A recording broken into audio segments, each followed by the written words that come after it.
In the previous videos, we were discussing the fact that whenever you bring up Israel and Palestine and Gaza and the West Bank, in some Christian circles, the issue always seems to be what Genesis chapter 12 says, that God made these promises to Israel. But this raises the question, who is Israel? He's talking about the nation of Israel. Yet nations exist, and he's discussing a nation. A nation was the people of Israel. Is the nation They're the God's descendants of referring Abraham. to in Genesis, is that the same as the country run by Benjamin Netanyahu right now?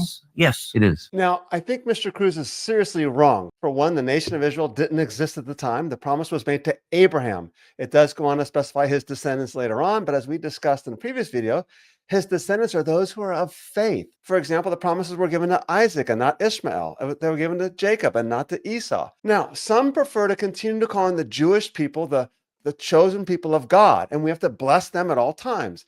I want to encourage you, by the way, that there's a real danger here. Now, I recognize the issue of anti-Semitism. It's a real problem, and anti-Semitism must be condemned at all times.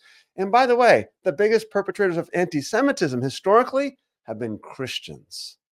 So we need to acknowledge our sins and confess those sins. But we need to also understand that those who say that we have to bless Israel at all times, so often today are not even able to criticize Israel at all. They think to bless Israel means we bless whatever they do. And I'm sorry, but that betrays the entire biblical tradition. The prophets, if anybody, were the first ones to condemn Israel, were the first ones to say that Israel must be held to a higher standard. There are plenty of places that we can go to see this in the scriptures, but maybe the best one is Micah chapter 6, verse 8, which many Christians know. He has told you, O man, what is good and what the Lord requires of you, but to do justice, to love kindness, and to walk humbly with your God. And you're awfully glad I didn't sing it. Now, it's the prophets who constantly condemned Israel for not adhering to this.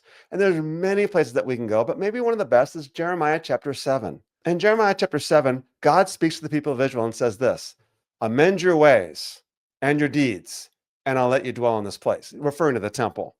Do not trust in deceptive words, saying, this is the temple of the Lord, the temple of the Lord, the temple of the Lord. For if you truly amend your ways and your deeds, if you practice justice between a man and his neighbor, if you do not oppress the alien and the orphan and the widow, and don't shed innocent blood in this place, nor walk after other gods to your own ruin, then I will let you dwell in this place, in the land that I gave to your fathers forever and ever.